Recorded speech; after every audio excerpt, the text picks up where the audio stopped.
Hello, I'm Keith Stanley. I'm a teaching coach for the European Master Certification Program, and I want to welcome you to Techniques to Captivate Your Clients workshop. We're going to talk today about how techniques work and how we in EMC think about techniques. And the way we do that is we take a page from artist Richard Serra. In the 1960s, he wrote a list, a verb list. It was basically actions that he used to create his sculptures. And that's very much the way we think about an EMC. For example, with this piece, I've taken some 16 gauge wires and I put them together, and I've taken some floral stem wrap and I've taped them up. So to tape, that is one technique to start for this bouquet. So today I'm going to show you how to make a couple of different hand-tied bouquet. I'm going to talk to you about some different techniques for making hand-tied bouquet construction that you can use for your clients, maybe for your business customers, and I'm going to go step by step.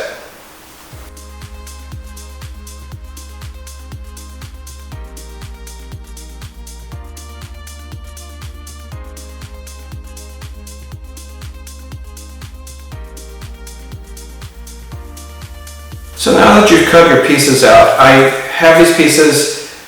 Take the two and put them together. You don't want to have to be trying to cover all of this. So what I'm going to do is put this down, and I've taken my wire, I've measured it so it will be in the center, and there's 6 pieces of 18 gauge wire, and I'm just going to bend each one out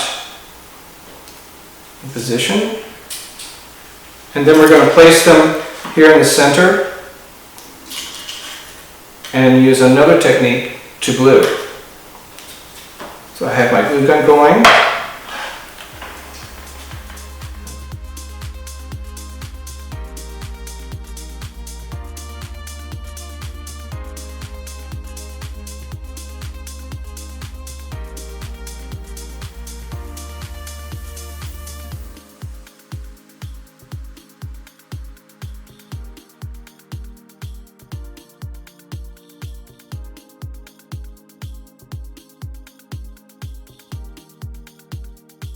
I'm going to place this on top, hold it in place.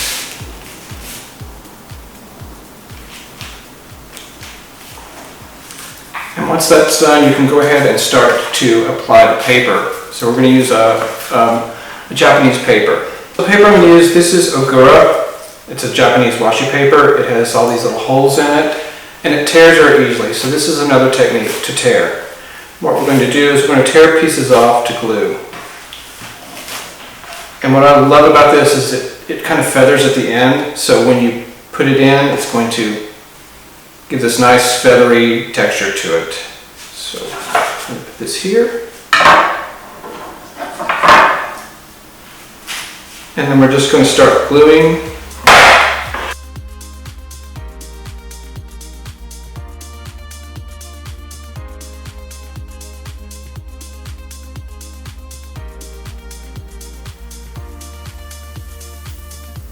So now we've finished making our construction for our hand-tied bouquet. All the paper's been applied. You do top and bottom and also sides. I'm going to go through to complete it, to add a little bit in, just to make sure I touch some places there that I might see it. It does take a little time, as you see, to make, but I think it's well worth the time, and you can really make a really nice, beautiful hand-tied bouquet with this.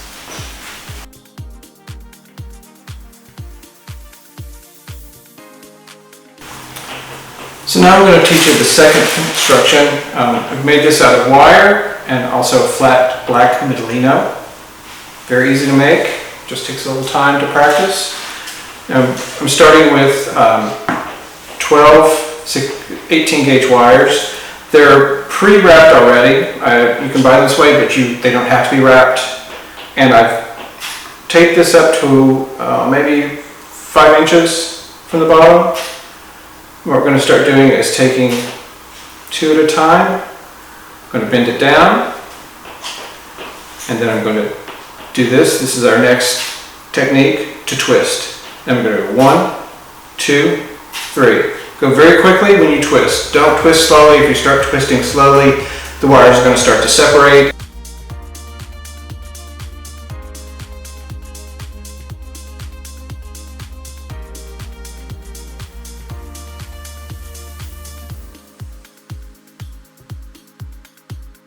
And then the last one, bring that down. Go 1, 2, 3. And you're going to start taking one from one side and one from the other. So you have these two main stems. Choose one that are beside each other. And you can do this part two ways. One way you can do it is you can put like a branch in there. And I go 1, 2, and you can take it out, so it's kind of like that.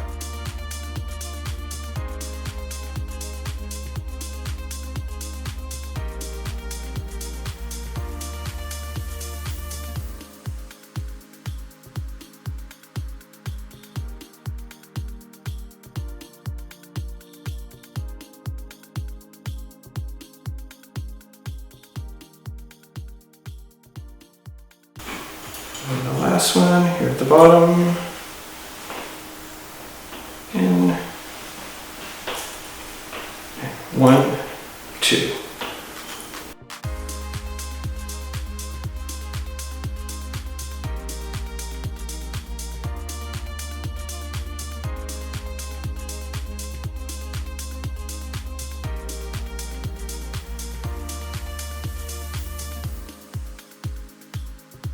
And then the last ones, you're just going to connect the outer ones.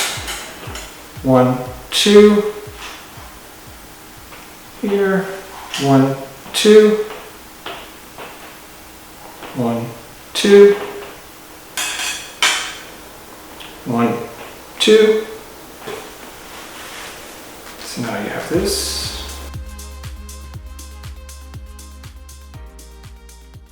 And so what we're going to do is take this black Merino, it's a flat Merino, which is great. And I'm cutting it into pieces. At first I'm using halves, then later I will cut it into thirds. And we just start to do another technique to weave. And I just start going through and adding. Things are going to slide around a little bit at first, but you just keep adding. Once you keep adding more and more in, you're going to have more and more tension. It's going to make it very solid and make it very solid like this. So just keep adding your middle in. And I'm trying to leave the middle open. You want enough room there for your flowers, so you want that center to be open. So just remember to kind of work around that center part and work to the outside.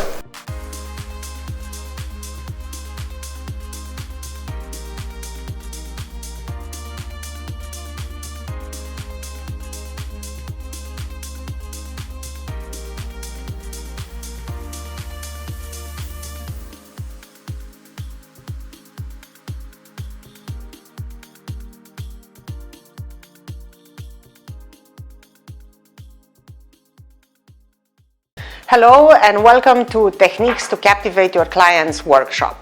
My name is Toma. I am an EMC coach, and together with Keith, whom you've met already, we are trying today to showcase you a different way to think about techniques. The way we teach in EMC to think about techniques will help you get to a point where you figure out that techniques are actually infinite and it's up to you to use them in the most suitable way for what you design. I want you to really focus on the actions that I'm doing in this design, and you will see it is not about doing something very complicated.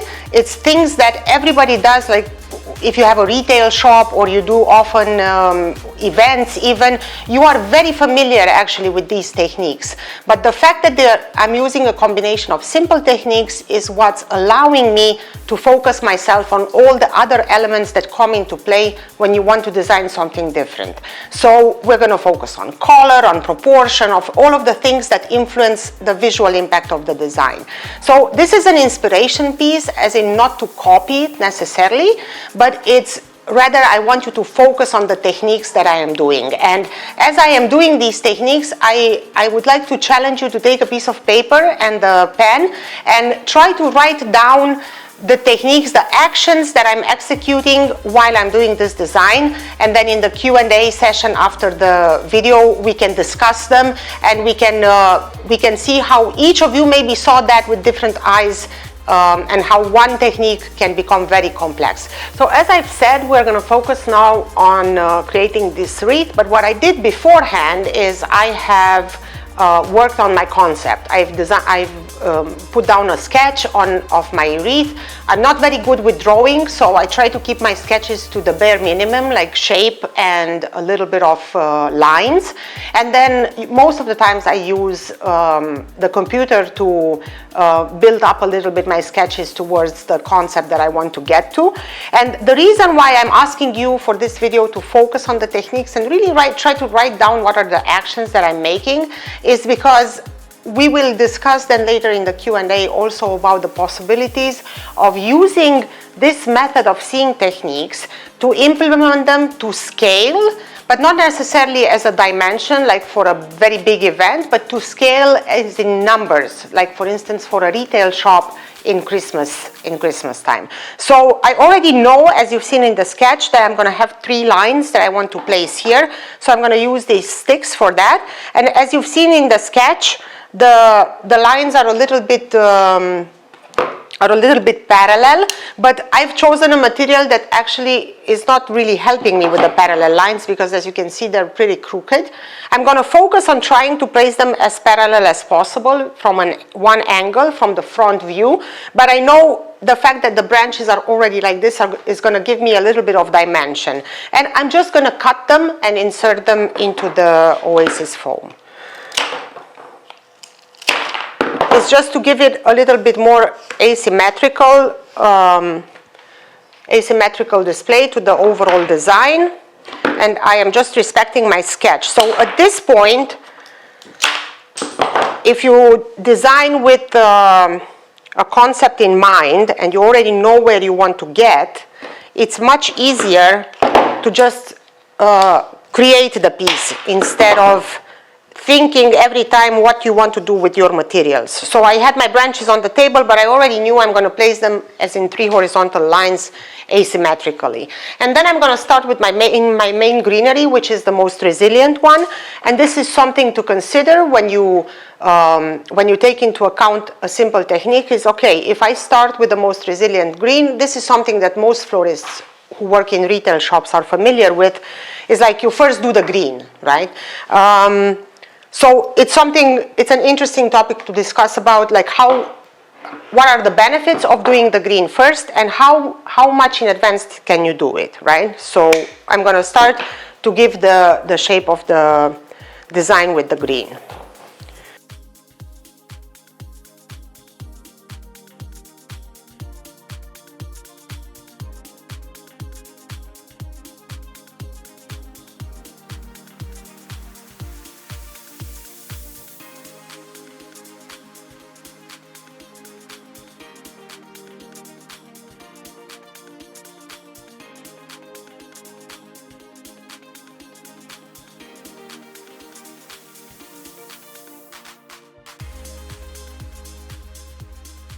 I haven't covered all of the spaces that I need, and I went something around 40% coverage with the greenery.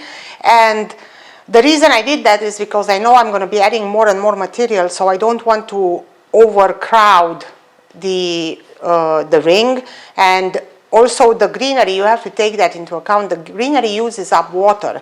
So at the end, if you want to add the flowers, you're going to still need water resources for the flowers, right? So that's why being conscious about how you use the materials and what techniques you implement in your materials and when you apply those techniques are all decision-making factors that can change the outcome you're working on. The next plant that I want to add, the Prunus spinosa, which is a very beautiful blue color, and we're going to go into a little bit of an unconventional color palette for Christmas. As you can see, this botanical has a very beautiful color, and not just that, but it's a very resilient botanical. So as berries behave very well, they last a long time, and what happens is they basically lose water in time, and then they kind of just shrink. So up to this point, I'm trying all of the green and the decorations that I add to make them as long-lasting as possible for like a retail flower shop. And then adding the flowers at the end is going to be just the final touch, which in a flower shop you can refresh just the flowers and make sure the rest of the base is giving you length. So this is a little bit how I'm, instead of focusing on techniques right now, I'm more focusing on the potential materials that I can pre-order for larger amounts. I can focus on how I combine them, what is the step by step. So it's whenever you create something special, if your mind is consciously thinking about techniques, you're always going to be able to get the maximum out of very simple techniques that you do every day.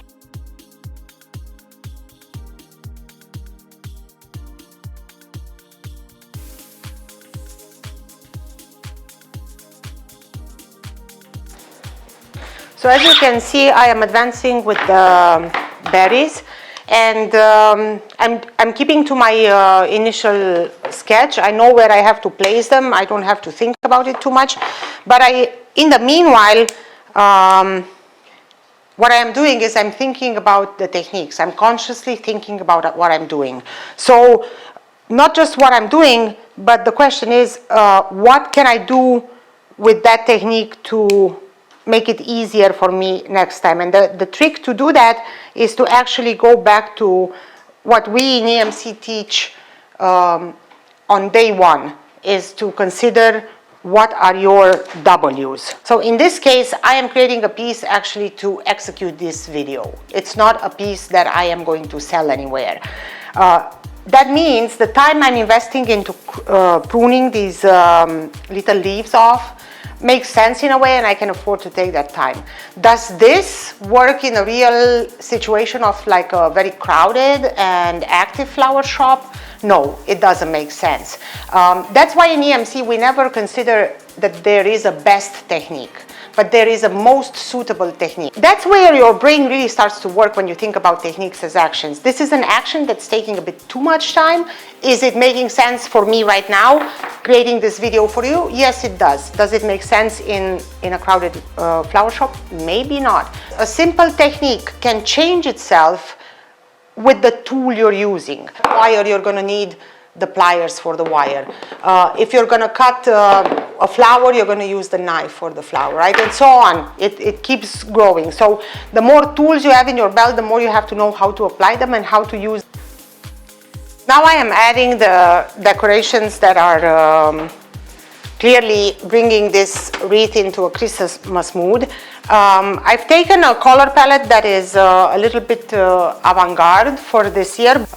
If you've seen the video of Gina with colors, you understand how to work with colors better now, so I'm not going to dive into explaining my choice of color palette, but I assure you there's a reason behind it. So now I'm just kind of following my sketch and playing with these Christmas decorations. In a sense, you have to think of techniques not just in terms of, oh my God, what can I create, but it's also in terms of how can I be more efficient and improve the way I approach my winter season. When we always talk about techniques with our students, we talk about the most suitable technique, what makes sense for you, taking into account all of the details, including the W's, the other elements and principles of design. So it's an overlapping of knowledge that helps you get an ease in working like this, but definitely taking the steps to reconsider the way you look at techniques is going to be very helpful for you. I want you to be inspired to think about your techniques in a more conscious way. As you can see, I'm still keeping my design asymmetrical. One side is more powerful, more rich than the other one. And now I am going to continue doing the same thing and just adding materials by cutting them with the right tool and inserting them in the voices and preparing a very nice, unique composition.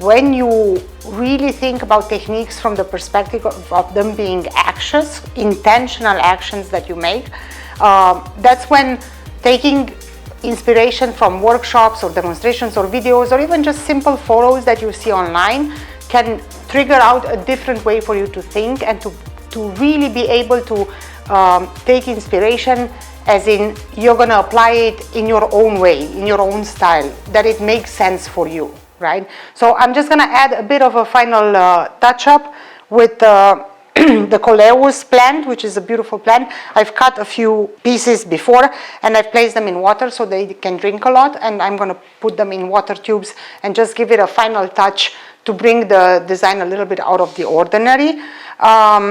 That's why nomenclature is important. You have to know how to condition your flowers. This is something that Jorge dived into his video. So once that's done, the arrangement is done, and try to think of questions about these techniques and concrete questions of how you could improve your, or how would you take these techniques and implement them in a design on your own.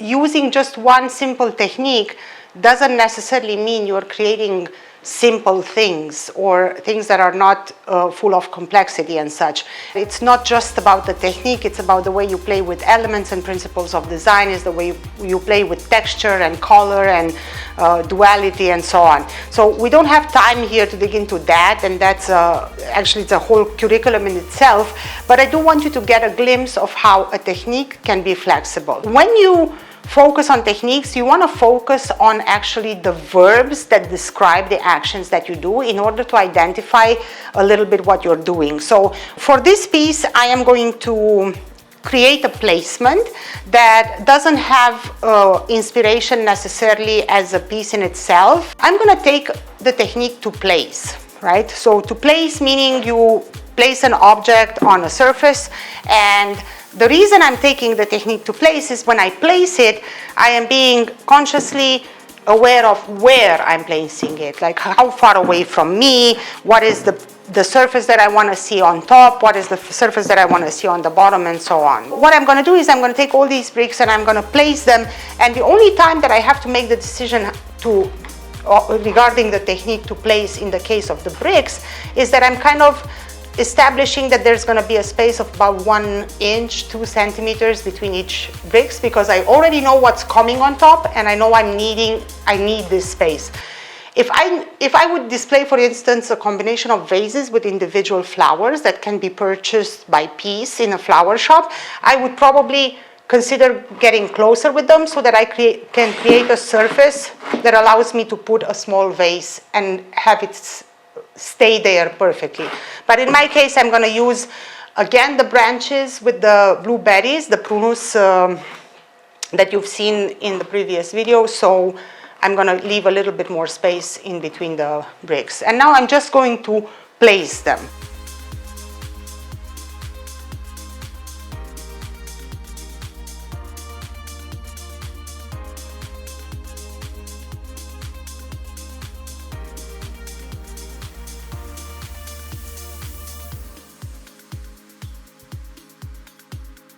I've placed all of the cubes on the table, and I can tell you this, I haven't had one single cube left. It's always good when you use a technique such to place to calculate in advance. Mathematics can help you in determining the quantity of material that you need. That's how I determined the space between the bricks so that I have a nice coverage of this table.